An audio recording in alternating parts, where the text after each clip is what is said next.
Portugal se tornou um país ressentido com a migração de brasileiros? Ele vai na janela e fica nos xingando. A senhora portuguesa me disse assim: olha, desculpa, mas eu não queria alguém que nem tu trabalhando comigo. Não gosto de contratar brasileiros, desculpa. Nós estamos no momento em que cada vez na Europa esse discurso anti-imigração torna-se mais corriqueiro. Olha pra isso, por quê? Isso é Portugal, a senhora pode bem! Eu sou portuguesa de raça, você que é brasileira vai para a sua terra! Todas essas imagens mostram agressões contra imigrantes brasileiros em solo português. As denúncias de xenofobia cresceram 833% entre 2017 e 2022. Coincidentemente, esse é um período em que o número de brasileiros em Portugal também aumentou. Hoje, cerca de 400 mil brasileiros vivem no país. Isso sem contar as pessoas em fase de regularização, os que se encontram ilegais e aqueles com cidadania europeia. Estima-se que os brasileiros representem de 4 a 8% da população portuguesa. Seria esse o grande conflito? Um país que se sente invadido pelos brasileiros? A reportagem da DW ouviu especialistas para entender o que está por trás da intolerância, o peso do histórico colonialista português e quais caminhos estão sendo abertos para combater o problema.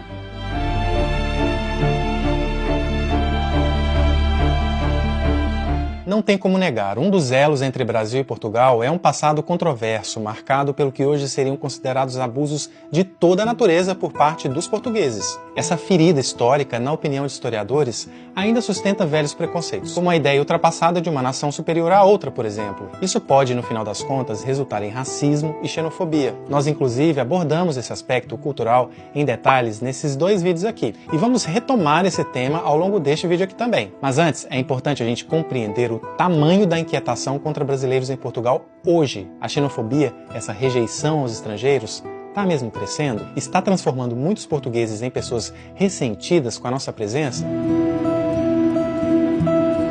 A xenofobia contra brasileiros em Portugal sempre existiu. Isso é quase um consenso entre os especialistas com quem conversamos. Mas ela está mais presente no debate público devido às denúncias. Como eu mencionei ali no início, elas se multiplicaram em 6 anos. O último caso emblemático foi filmado no aeroporto do Porto. Uma brasileira que mora na Espanha foi ofendida de diferentes formas, inclusive com a frase característica de um ataque xenófobo. Você que é brasileira vai para a sua terra! As cenas tiveram uma repercussão significativa e o Itamaraty foi acionado para intervir. O motivo é que os brasileiros representam 1/3 dos imigrantes em Portugal, ou seja, um dos grupos com maior visibilidade. Tudo o que acontece com eles, de alguma forma, ecoa. Isso ficou evidente quando um brasileiro sofreu uma agressão física, aparentemente por causa do sotaque do português que ele falava e por ter dito que vinha do Brasil. Ou no episódio do incentivo ao apedrejamento numa universidade portuguesa. Os relatos de discriminação e a sensação de desconforto por ser estrangeiro são cada vez mais frequentes. Se vocês tiverem alguma experiência para compartilhar, fiquem à vontade para escrever nos comentários. Nós conversamos com a jornalista e pesquisadora Lara Fagundes, que mora em Portugal desde 2012. Ela afirma ser vítima de insultos frequentes por parte de um vizinho português. Nos últimos meses tivemos várias situações com o nosso vizinho de cima, que é um senhor português, que fica muito incomodado que a gente assim, se reúne. Um método que ele usa é, ele vai na janela e fica nos xingando. Então fica dizendo, vocês brasileiros vêm pra cá, não trabalham, eu trabalho e pago impostos e tenho que levar com vocês. Pronto, e fica gritando isso na janela, a gente nunca responde. A Lara faz referência a uma das razões mais comuns para a xenofobia, o mito do imigrante que é sustentado pelo Estado e que não contribui com nada. Não é bem assim, a gente sabe. Em 2020, os brasileiros contribuíram com 350 milhões de euros para a segurança social de Portugal, mais do que todos os estrangeiros da União Europeia. E os brasileiros usufruíram de menos da metade disso em prestações de seguro-desemprego, subsídios por doença, entre outros, conforme detalhado nessa reportagem do Globo. A importância dos imigrantes de países que falam português, como os brasileiros, é evidente, tanto que Portugal já facilitou o pedido de vistos para quem quer encontrar um emprego. O país enfrenta a carência de mão de obra em setores como turismo, construção civil, agricultura e gastronomia. Mas o problema é que essa demanda crescente não é acompanhada de uma mudança de mentalidade por parte da população. Muita gente em Portugal não abre portas para profissionais estrangeiros e, quando abre, não valoriza como deveria. Foi o que nos contou a Thaís França, pesquisadora do Centro de Investigação e Estudos de Sociologia do Instituto Universitário de Lisboa. Existe uma diferença de salário entre os portugueses e os brasileiros no mercado de trabalho que desempenham a mesma função, que chega quase aos 17%. Ou seja, nós estamos falando de pessoas que estão a fazer o mesmo trabalho, né, mas que mesmo assim tem uma diferença salarial que não se justifica se não for pela questão da discriminação. E como eu falei antes, às vezes o desafio nem é lutar por um salário justo, é conseguir um emprego. Olha só o exemplo da Patrícia Jardim. Ela reside em Portugal desde 2020. Foi para fazer um mestrado em comunicação, durante o curso procurou oportunidades em outras áreas e aí aconteceu isso aqui. Fiz uma entrevista por telefone numa padaria, uma pastelaria, como eles chamam. Quando eu atendi o telefone para agendar a entrevista, a senhora portuguesa me disse assim: olha, desculpa, mas eu não queria alguém que nem tu trabalhando comigo. Eu falei: alguém que nem eu como? Não gosto de contratar brasileiros, desculpa. Desligou o telefone. A conexão entre histórias assim é que a barreira para o mercado de trabalho é o simples fato de ser brasileiro. Isso nos permite retomar a discussão inicial. Portugal desenvolveu uma certa resistência aos brasileiros devido à nossa invasão? Estariam com medo de ocuparmos espaços demais? Existem diferentes respostas para perguntas desse tipo. A Thaís França, entrevistada que você viu há pouco, se aprofundou em pelo menos uma delas. Ela participou de um estudo amplo sobre um movimento silencioso em Portugal, o anti-imigração. Eu percebi que, embora esses movimentos anti-imigração em Portugal não tenham tanta visibilidade quanto eles têm em outros contextos, esses movimentos eles estão a acontecer. Não é? Há grupos anti-imigração em Portugal que estão muito sorrateiramente tentando se organizar. A Thaís entrevistou 20 ativistas portugueses abertamente contra a presença de imigrantes no país. Não só imigrantes brasileiros, no geral mesmo. Uma agenda em ascensão na Europa. Estamos num momento que, de forma geral, todos os países da Europa têm pressionado por políticas migratórias mais rígidas. Não é? Nós estamos num momento em que, cada vez na Europa, esse discurso anti-imigração torna-se mais corriqueiro. Então, é preciso estar atento para ver o que está acontecendo em Portugal, não é?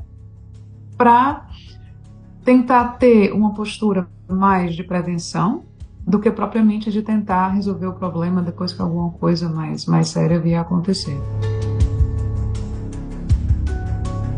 A preocupação da pesquisadora é que, em algum momento, essas manifestações e sentimentos deixem de ser individuais e ganhem uma projeção maior, consigam se organizar. E os brasileiros se tornariam alvos fáceis, mais até do que já são. Hoje, na opinião da Thaís, a comunidade brasileira sofre porque ocupa diferentes espaços, alguns de maior vulnerabilidade a ataques xenófobos. Muitos estão em universidades, trabalham em setores de bastante contato com o público, vendas, por exemplo. Isso faz com que a discriminação seja mais percebida e denunciada. Afinal, a pessoa está se relacionando de forma direta com a sociedade portuguesa. As mulheres, aliás, seriam as principais vítimas com a hipersexualização. Mas não é só isso. Há uma percepção de que muitas crises que Portugal atravessou nos últimos anos, inclusive a imobiliária, foram consequência da migração desenfreada. E isso cria um cenário favorável ao ressentimento. A vinda de imigrantes para Portugal para trabalhar em trabalhos menos qualificados não permite com que o salário aumente e força a emigração. Só os imigrantes querem fazer esse tipo de trabalho, os portugueses vão embora, fica uma lacuna e os imigrantes vêm. A retórica diz que, se os imigrantes não viessem para Portugal, os salários aumentariam, portanto, não seria preciso emigrar. A socióloga destacou ainda a persistência da narrativa colonialista. Eu mencionei esse aspecto no início do vídeo, lembra? Aquele conceito equivocado de que houve um povo superior ao outro, que as antigas colônias, como o Brasil, eram habitadas por pessoas consideradas não civilizadas e inferiores. Pois é um imaginário que continua vivo segundo a nossa entrevistada. Isso, combinado a uma presença brasileira maior em Portugal, faz com que o problema venha à tona e que, em casos extremos, acabe num ataque explícito envolvendo ofensas públicas, como o da brasileira no aeroporto. Estão invadindo Portugal, esta raça portuguesa. Essas são algumas formas de analisar a questão que a gente levantou. Então, será que existe mesmo em Portugal um ressentimento pela contínua chegada de brasileiros? Os especialistas com quem conversamos não usam a palavra ressentimento, mas falam em um comportamento preconceituoso, naturalizado pela forma como muitos portugueses percebem a própria história. Foi o que nos disse o historiador Duncan Simpson. Esta ideia de terem sido os portugueses, de uma certa forma, a trazer as luzes da civilização europeia para o Brasil, e sem dúvida que isso no cotidiano, por brasileiros vivendo em Portugal, deve deve se manifestar em situações em que o sentimento de xenofobia